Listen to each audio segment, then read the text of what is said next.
Chairman Lowenthal, Ranking Member Gosar, and members of the committee. Thank you for allowing me to speak this morning in support of H.R. 935, the Miners Pension Protection Act. For the last 6 years, I have been introducing this legislation and have led the fight in the House on this issue. But today, Chairman, this is a milestone.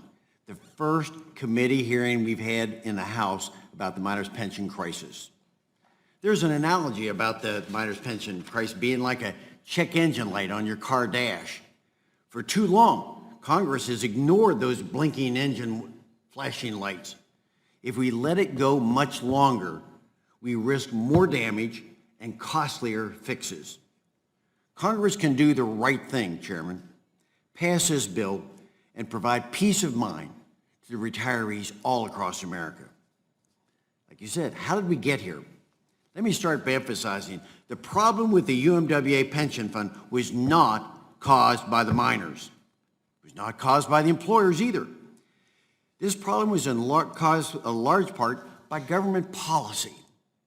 Over the past decades, regulations and subsidies, enormous subsidies of renewable energies and competing energy sources has brought about the closure of hundreds of coal-fired power plants. According to a recent study by ACCE, 63% of the closures across America can be attributed to regulations. At the same time, the production of shale gas has grown rapidly, keeping gas prices low and depressing the use of coal. This has led to more than 50 bankruptcies of coal producers, just 3 since May of this year. As a result, fewer companies are paying into the pension fund. All this has happened when a pension fund has struggled to rebound from the 2008 financial crisis. Yes, there are problems with multi-employer pension funds across America, far beyond the UMWA fund. However, what we're here today about is this specific problem, these specific employees and retirees. The UMWA is different than many of the other troubled funds. Given the federal government's role in making this situation worse, Congress has an obligation to help fix it. Dating back, as you commented, the Truman administration, there is also a long precedent for the federal government's involvement in the UMWA pension funds. So the question is, what can Congress do about it?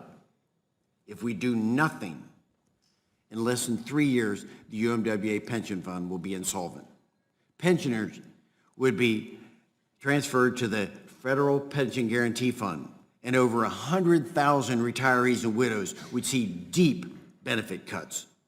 And we have a letter from the PBGC telling us that if this happens, if 100 and some thousand coal miners are transferred over to the Pension Guarantee Fund, they will go belly up in 1 to 3 years, causing a much broader problem. So doing nothing not only will hurt retired miners, but it puts nearly 1 million other pensioners across this country at risk. Again, this solution is not a solution to the broader challenges of the multi-employer pension fund, but it does address the issues right in front of us, the first major insolvency. And so it does with a funding source that is unique to the coal industry, one that already the health and retirement funds have been worked through the UMWA. Moreover, the bill does not change benefits to those states that count on, like Wyoming and West Virginia and other coal-producing states. They stay the same. They're protected with this.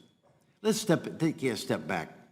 It's easy to look at this crisis in numbers and cents and on paper, but we're talking about dollars and cents.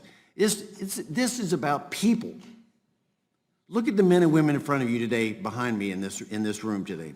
They've spent their lifetime, Chairman, and you commented about it, empowering our country, doing difficult work, often challenging and dangerous work. They were promised these benefits would be there for them in their retirement. We're not talking about unreasonable gold-plated benefits. The average monthly benefit to a UMW coal miner is $586 a month. That's it. These retirees count on these benefits to pay for medicine, groceries, utility bills. More than 70 years ago, a promise was made by the federal government involving President Truman. Promise made should be a promise kept. These men and women deserve better. Congress should keep our promise and pass this bill. Chairman, I appreciate the time, and I yield back.